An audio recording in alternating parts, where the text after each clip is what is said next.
Well, good morning. Bobby Lee here from Hurricane Creek Farms.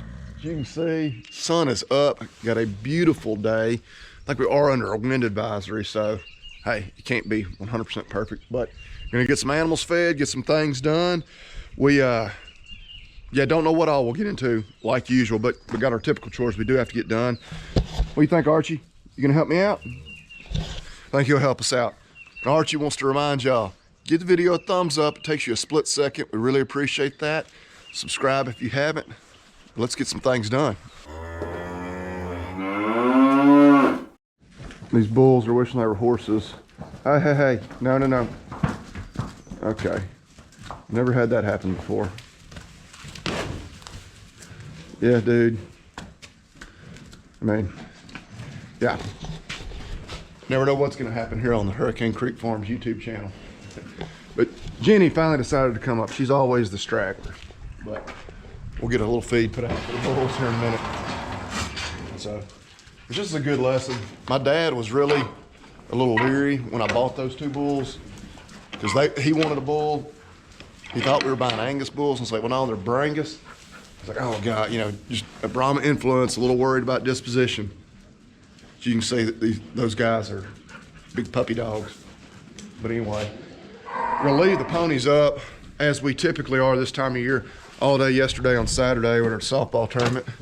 Kimber had one of her teammates spend the night. So I think they may try to go on a quick pony ride this morning before church.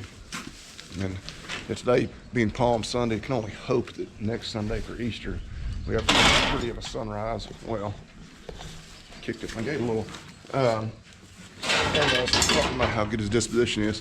But anyway, get some more chores done. Got the horses fed, we'll get them fed.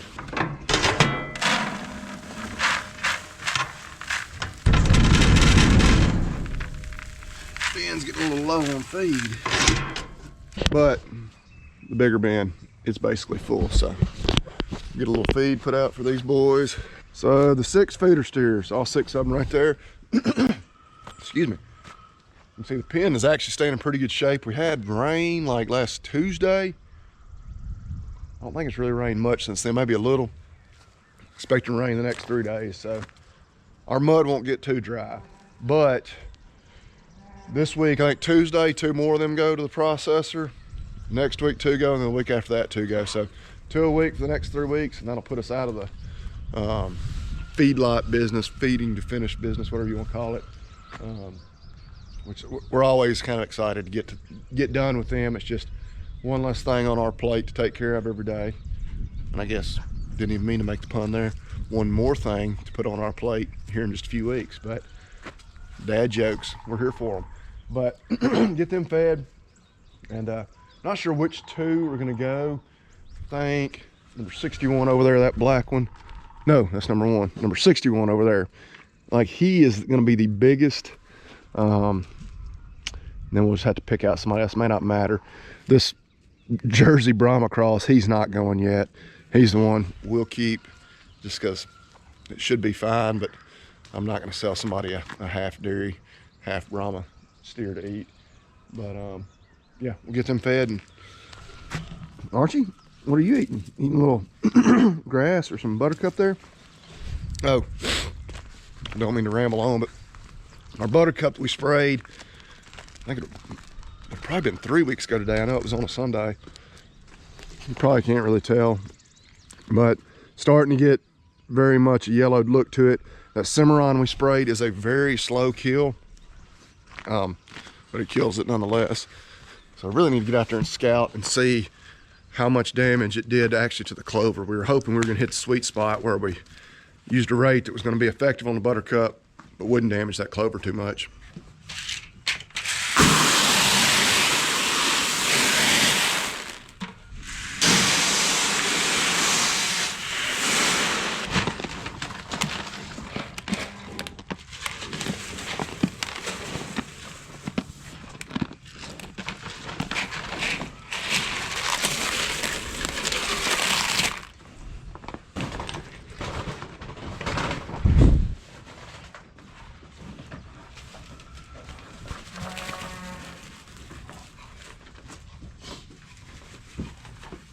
cows are looking good. Everybody down here, right there, the Hereford cow. She is the last remaining of our original cows to calve.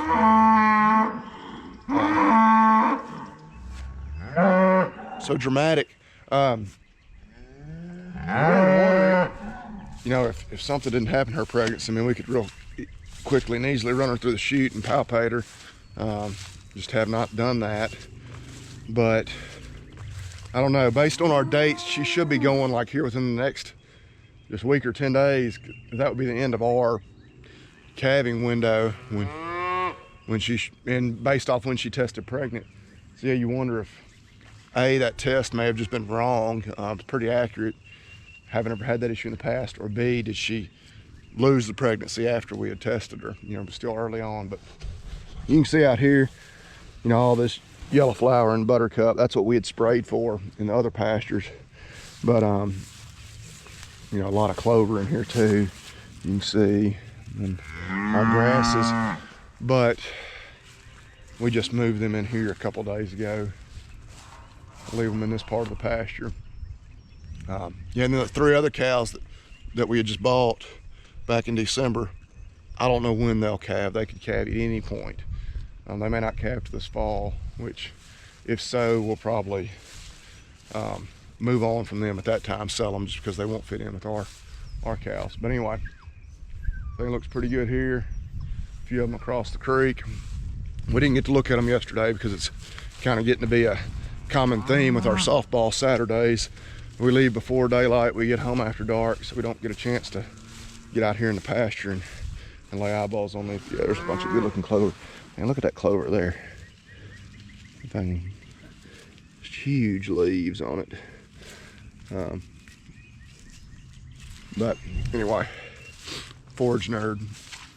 So now we need to go check on those stocker steers because we didn't get to see them yesterday either. And there's your Forrest Gump update for this video. It's him peeking out from underneath his mom right there. He's getting him a little breakfast. But he's looking good.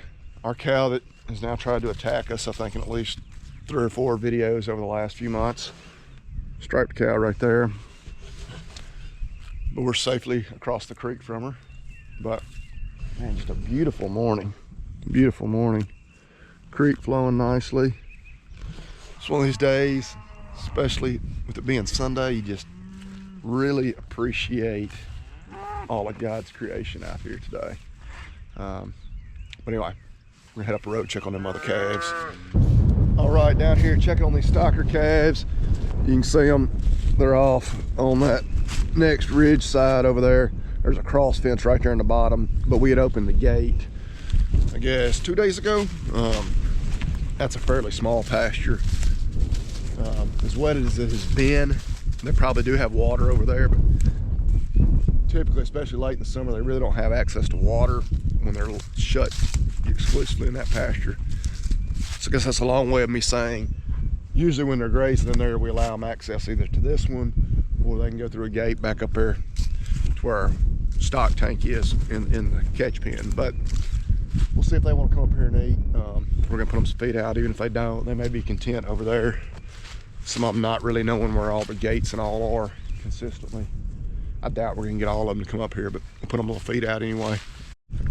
There comes a few of them. Number 2 leading the pack there. Put out a little mineral over here for them. And then we'll see if we can get a head count. But yeah, can't express enough how nice of a day it's gonna be. It'd be perfect if that wind would quit blowing. Yeah, apparently it's not going to. Oh yeah, coming on up there.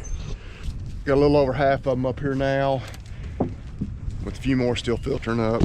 One poking his head over the hill. We also figured out who the one was that we missed with the band. We were pretty sure because when we got done banding them that day, if you watched that video, we had found part of the band, crimp and all, laying there on the ground. It's number 24 right here, rear end to us. Might not be able to tell in the video, but he has a very perfectly normal looking scrotum hanging there. And the rest of these, I guess it's been 12 days since we worked them. the scrotums haven't fallen away yet, at least not on many of them. But let me find one to show you. You get close enough. They're very abnormal looking. Actually, here's I look for one. Either these were all already steers, or maybe they have started to fall away. But yeah, I mean, it's dead tissue, so it's shriveled up, it's dried up. There's one there. I don't know. Again, you may or may not be able to appreciate that.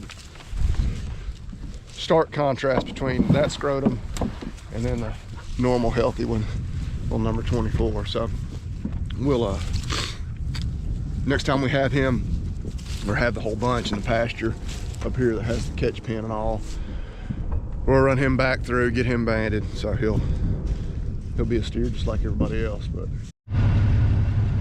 the crimson clover there really starting to bloom, kind of this whole hillside in this pasture, and even in a couple of these other pastures, a lot of that crimson. But it kind of does its thing here this time of spring. But and we had 50 more or less, you know, essentially we're at the box. We'll see if we can find those other 15. Oh yeah, and here's a much better example of all this crimson clover blooming. Archie out here. You just about to get lost in this clover, Archie. Yeah, look at those nice blooms. Pretty. Makes it pretty on these hillsides. But see, the sun's getting well on up there. It's about 8:45. Tell you what, when the breeze quits blowing, I need to take the jacket off. And then the winds start gusting again, and I'm like, oh, better leave it on. And get out and do too much walking around, I will take it off. But we're about done here. We're gonna get loaded back up, head back towards home. So back here at home, checking on these pastures that we sprayed, and of course there's not a lot out here growing, period, other than a lot of that buttercup, just because cows are in here all winter long. And we've still got the bulls right up there at the top of the hill.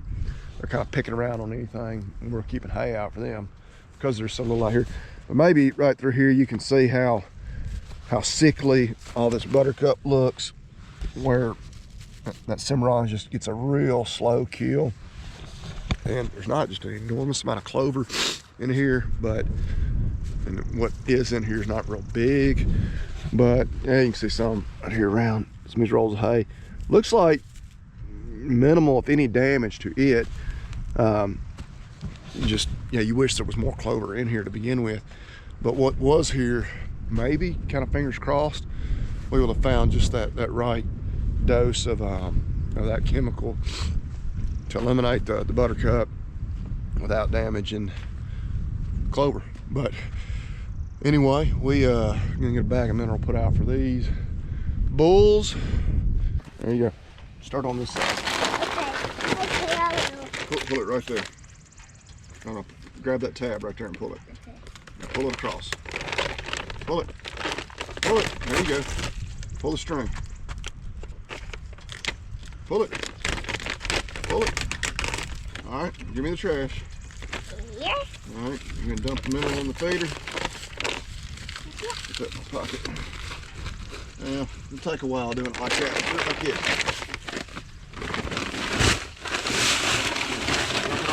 Pull the bag out. Good job. All right, you got that in there? All right. Another mineral feeder filled up. I'm trying to think. Put mineral in 3 or 4 feeders this morning. Oh yeah. Now don't play in it. You're gonna get all nasty. Although you're about to go get in the shower, because it's just about time for us to get cleaned up and ready for church. After church, we'll get a good lunch, and then you have t-ball practice this afternoon? Yes. What do you say? Yes, sir. That's right.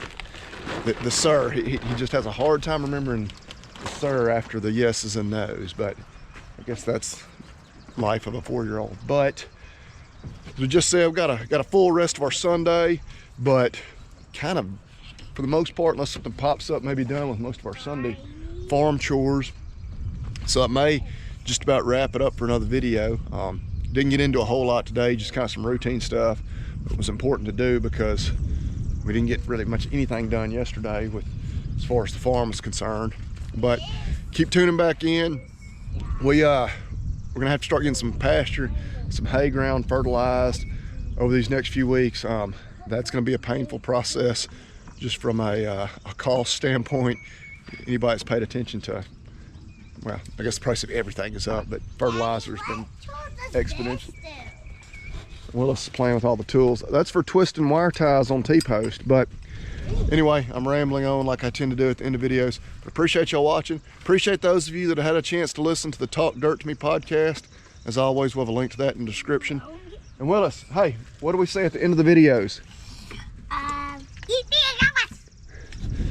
Eat beef and God bless for those of you that don't speak 4-year-old. But anyway, we'll get out of here.